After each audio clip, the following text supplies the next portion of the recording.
सन्माननीय व्यासपीठावरील आपल्या सगळ्यांचे लाडके नेते ज्यांचं आपण आता भाषण ऐकणार आहेत ते राजसाहेब, व्यासपीठावरील माझे सहकारी आणि मुंबई सहित महाराष्ट्राच्या कानाकोपऱ्यातून आलेले माता भगिनी बांधवांनो, अजूनही लोक येत आहेत.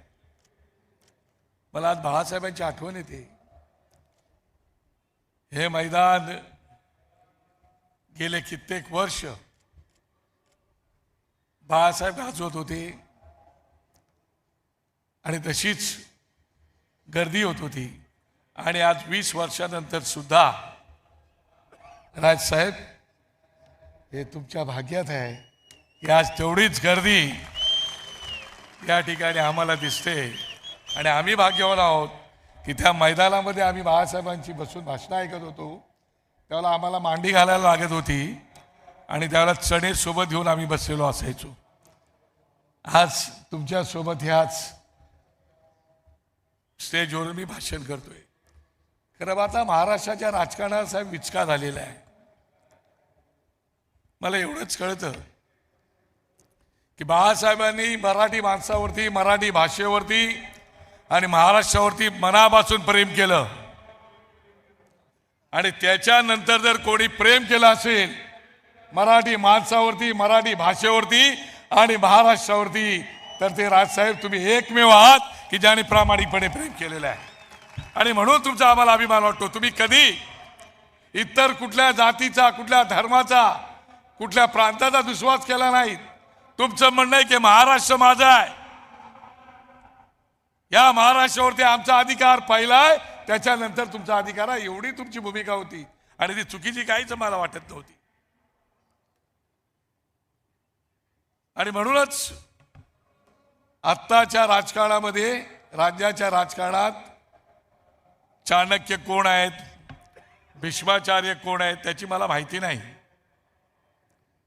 पण माझ्या दृष्टीने या महाराष्ट्राच्या राजकारणात धुरंधर एकच आहे आणि तो राज ठाकरे आहे.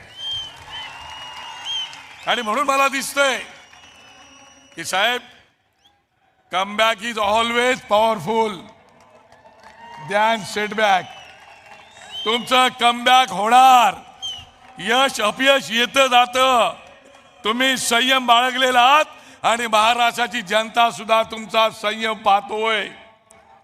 या महाराष्ट्राच्या जनतेला जे पाहिजे होतं की दोन भावंडांनी एकत्र यावी, म्हणून तुम्ही एकत्र आलात. केवळ एकत्र आला नाहीत तर ह्याच मैदानामध्ये जी त्यावेळी सभा गाजवलीत आणि त्या सभा गाजवल्यानंतर थोड्याशा फरकाने मुंबई महानगरपालिका आपल्या ताब्यातून गेली. पण हरकत नाही. मला आठवते तुम्ही आपल्यासाठी काही मागितलं नाही.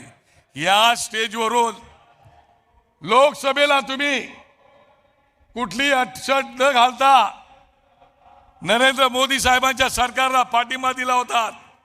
आणि त्यावेळेला इथूनच तुम्ही भाषण केलं. त्यावेळेला एवढंच बोललात की मला तुमच्याकडून काही नको, पण माझ्या मराठी भाषेला अभिजात भाषेचा दर्जा मिळाला पाहिजे. आणि ते तुम्ही घडवलं. आणि म्हणून या महाराष्ट्राच्या जनतेचा तुमच्यावर विश्वास आहे.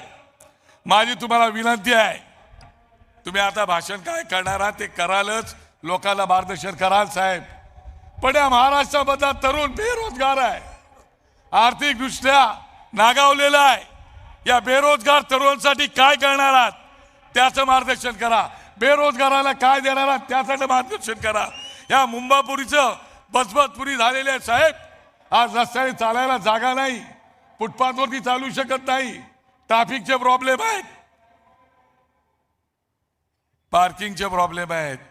एवढे प्रॉब्लेम आहेत साहेब. लोकांच्या अपेक्षा तुमच्याकडून आहेत. आणि म्हणून तुम्हाला मनापासून गुढीपाडव्याच्या शुभेच्छा देताना मला खूप आनंद वाटतोय. आणि या महाराष्ट्राच्या कानाकोपऱ्यातून आलेल्या लोकांनाही मनापासून मी शुभेच्छा देतो. आणि साहेब, तुमचं भाषण ऐकण्यासाठी आमचं कान आतुर झालेले आहेत. केव्हा एकदा तुम्ही आम्हाला मार्गदर्शन करताय त्यासाठी तुम्हाला मनापासून शुभेच्छा देऊन मी माझं भाषण थांबवतो. जय हिंद, जय महाराष्ट्र.